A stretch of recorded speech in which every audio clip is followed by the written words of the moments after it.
దేవుడు తన ప్రేమని అందరికీ కనపరచడు, బయలుపరచడు. దేవుడు మంచోడే. దేవుడు అందరిని ప్రేమిస్తాడు. కానీ తన ప్రేమని దేవుడు అందరికీ కనపరచడు. దానికి ఉదాహరణ, నీకు ఇద్దరు కొడుకులు ఉన్నారు. ఇద్దరు కొడుకులు అంటే నీకు ప్రేమ ఇష్టమే. ఒక కొడుకు చెప్తే వింటాడు. ప్రేమతో చెప్పి, బుజ్జగించి, మంచిగా చెప్పి, ఇది నాన్న అది నాన్న అంటే వాడు వింటాడు. ఇంకోడు అలా చెప్తే విండు. ఎలా చెప్తే వింటాడు? భయపెడితే 4 పీకుతాండ్రు అంటే వింటాడు. ఇది సంభవం కాదా? Is it practical? జరుగుతుందే లోకంలో.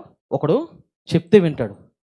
ఒక తల్లి అంటది, ఎందుకమ్మా ఇద్దరిని ఒకే రకంగా ప్రేమించుతుంటే, అయ్యా నాకు ప్రేమ ఉంది, కానీ ఆ ప్రేమను నేను చూపించలేను. ఒక కొడుక్కి నేను ప్రేమ చూపిస్తే వాడు లొంగుతాడు, ఆశిస్తాడు, మంచిగా ఉంటాడు. అది చెప్తే వింటాడు, మంచిగా చెప్తే ఉంటాడు. ఆ కొడుక్కి నా ప్రేమను చూపిస్తా. కానీ ఇంకో కొడుకున్నాడు, వాడికి నా ప్రేమను చూపిస్తే ఇదైపోతుంది, అలసి అయిపోతుంది. కానీ వాడికి 4 పీకితేనే వింటాడు. It's possible. ఉంది. ఇంకా ప్రాక్టికల్గా చెప్తాను. సేమ్ దేవుడు కూడా తన ప్రేమామయుడే. ప్రేమే. నేను ఎప్పుడు అంటాను, దేవుడికి ప్రేమ లేదు, ఎందుకంటే ఆయనే ప్రేమ అయి ఉన్నాడు. సో ఆయన ప్రేమని అందరికీ చూపించాలనే, కానీ చూపించడు. ఎందుకంటే చాలామంది తన ప్రేమను చూసి నిర్లక్ష్యం చేసి అలసిపోతాడు. దేవుడు అలసిపోతాడు ఆయన ప్రేమను చూపిస్తే. కానీ కొందరికి కరెక్ట్గా ఉంటాడు, ఇట్లా చేయాల్సిందే ఉంటాడు. అప్పుడు నేను దేవుడిని అడిగా కొన్నిసార్లు, దేవా చాలా సంఘాలు ఉన్నాయి, వాళ్ళు దేవుని ప్రేమను బోధించరు, అంత మిక్స్డ్ ఉంటుంది. పాత నిబంధన, కొత్త నిబంధన 2 కలిపి కొడతారు. కానీ ఎదిగిన సంఘాలు ఉన్నాయి, అలా కొట్టినా సరే ఎదిగినాయి.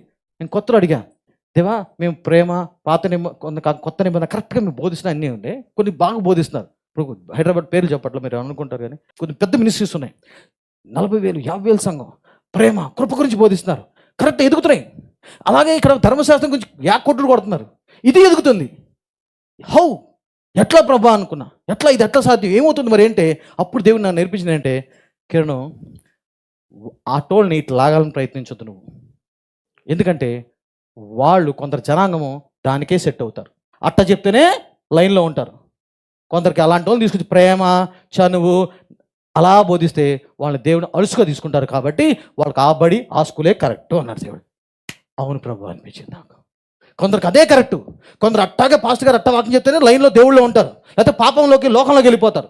కానీ కొందరు అట్ట కాదు, కొందరు పాపంలో ఉన్నా సరే దేవుని ఒక ప్రేమ, పౌలు అంటాడు కదా, ఆయన ప్రేమ నన్ను బలవంతం చేస్తుంది, ఆయన బెత్తం కాదు, శిక్ష కాదు, ఆయన ప్రేమ నన్ను బలవంతం చేస్తుంది. అందుకని కొందరు ఉంటారు, వాళ్ళకి ప్రేమతో చెప్తేనే చచ్చిపోతారు వాళ్ళంతే దేవుడి కోసం. ఆ కోకు చెందినుండే నేను గట్టిగా చెప్తే విన్నాను, కోపపడితే విన్నాను, చిరాకు పెడితే విన్నాను, బలవంతంగా చెప్తే విన్నాను. కానీ ప్రేమతో ఒక్క మాట చెప్తే వాళ్ళకి చచ్చిపోవాలనిపిస్తుంది నాకు వాళ్ళ కోసం. నా బుద్ధి అదే. నా భార్యతో ఎప్పుడు అంటాను, నా కోపంగా చెప్పొద్దు, చిరాగా చెప్పొద్దు, ఇసురుగా చెప్పొద్దు, చేదరించుకు చెప్పొద్దు, నీకేమన్నా ఒక్క మాట మంచిగా చెప్పు, నీకు చేయకపోతే ఎప్పుడు అడిగాను. ఇదే బుద్ధి నాకు ఉంది కదా, ఇదే బుద్ధి నా దేవుడు వాడాడు నా చేతిలో, నా జీవితంలో. నాకు ప్రేమను చూపించాడు, కృపను చూపించాడు. నా బలహీనతలో కూడా దేవుడు ఏం చేశాడు, నన్ను దండించలా, శిక్షించలా, చీయన్లా, తూవన్లా, ఆఖరికి ఒక పాపం చేసినప్పుడు, తప్పు చేసినప్పుడు నేను ఇది మానే అని కూడా చెప్పాలా నాకు దేవుడు, తెలుసా? ఈ నెవర్ సెడ్. చాలామంది చెప్తాడు కదా మానేమని, చాలామంది చెప్తారు, లక్షల మంది చెప్తారు దేవుడు ఇది మానే, వద్దు అక్కడి నుంచి వచ్చేయని. నేను తప్పు చేసినప్పుడు, పొరపాటు చేసినప్పుడు ఒక్కసారి కూడా అది మానే, నువ్వు తప్పు చేస్తున్నావు అని గద్దించలా నన్ను. ఒకటే అన్నాడు దేవుడు. వినండి, ఆ తప్పు నుంచి నేను ఎలా వచ్చా, పొరపాటు నుంచి ఎలా వచ్చానంటే, ఆ తప్పు చేసినప్పుడు, పాపం చేసినప్పుడు, నేను పొరపాటు చేసినప్పుడు, అంటే పాపం తప్పు అంటే మీకు ఒకటే, దేవుడికి అయిష్టమైన పని నేను చేస్తున్నప్పుడు ఒక్కసారి కూడా మానేమల్లా, చీయన్లా, తూవన్లా, నా బుద్ధి తెలుసు దేవుడికి. ఏమంటారు తెలుసా, కిరణ్ నిన్ను ఇంకా హెచ్చిస్తాను, ఐ లవ్ యూ, నేను హెచ్చించబోతున్నాను, నీ అభిషేకాన్ని పెంచబోతున్నాను, జనాల దగ్గరికి వస్తారు, నువ్వు వెలుగ్గా ఉంటావు అని చెప్పినప్పుడు కుక్క పెట్టి ఏడ్చాను నేను.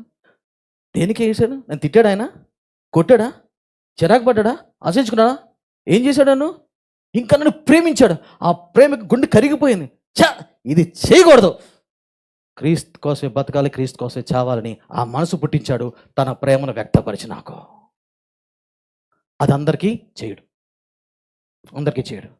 కొందరు కఠినాత్ములు ఉంటారు, వాళ్ళకి అది బుద్ధి కాదు, తన రే అంటే నమ్ముతాడు. అందుకనే అలాంటి పాస్టర్లు బయలుదేరి అలాగే చెప్పిస్తూ ఉంటాడు. వాళ్ళు అప్పుడే మాట అంటారు,